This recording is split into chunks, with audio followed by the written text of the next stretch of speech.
The National Archive has released emails and memos from the 9/11 Commission. These emails name Saudi nationals in the U.S. with ties to the Saudi government who assisted the 9/11 terrorists.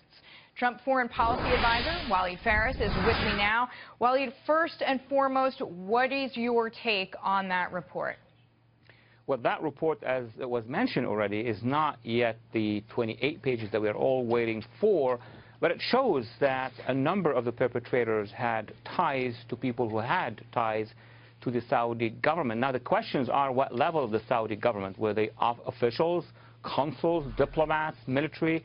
No matter what is the case, I'm sure that many U.S. citizens would like now to say and make the case that we can now ask the Saudi for reparations, to which the defense of the Saudis would say there was no political decision at the level of the government. So they're going to try legally, but I'm not sure about the results.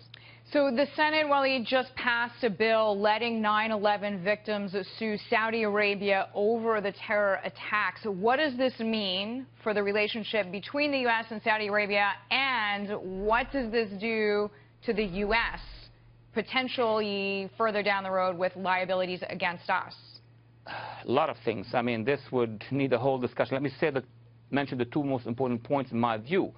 Number one, it's a long shot yet on the legal level. It has to go to courts, and the Saudis will come in courts and make the case that, well, you guys in America had jihadists who attacked other countries. Would that mean that the U.S. government is going to be paying the bills? Or it would be the same for us? That's the argument of the Saudis, to which, of course, the lawyers of the individual citizens here who want to make that claim will respond in the same intensity. But the Saudi-American relations are important in the case of the confrontation with a common threat that is coming from Iran. That would jeopardize these relations for sure. Okay, now speaking of Iran, a House Armed Services Committee member says classified details of Iran's treatment of U.S. sailors who were kidnapped in the high seas earlier this year will shock the nation. So I'm going to quote here directly. I think clearly there were violations of international and maritime law that took place there. We, the United States, did almost nothing in response.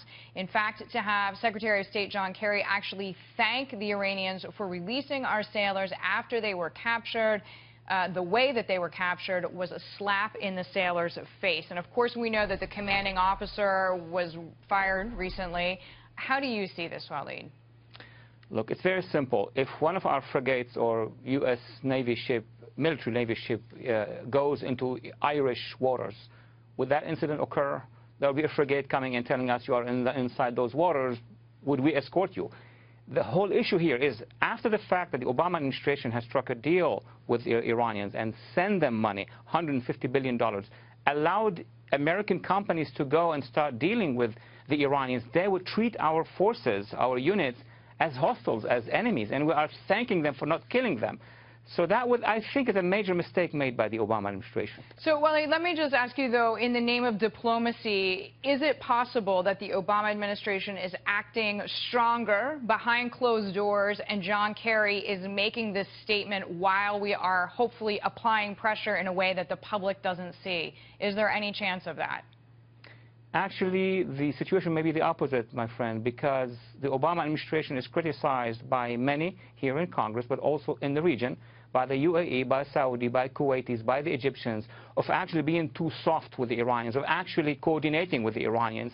So if we want to investigate further... So even our allies in the region are saying not only is the U.S. not applying pressure, but we are actually giving more leeway in response to a bad actor. They feel that we have abandoned our allies in the region. I'm not just talking about Israel, which is very clear, but Jordan, the Gulf, Egypt, and others for the advantage to the Iranians. Okay. Wow. I hope that's not true, but it seems like you have numerous sources corroborating that, and many experts are saying that is indeed the case. Walid, we thank you, as always, Foreign Policy Advisor for Donald Trump.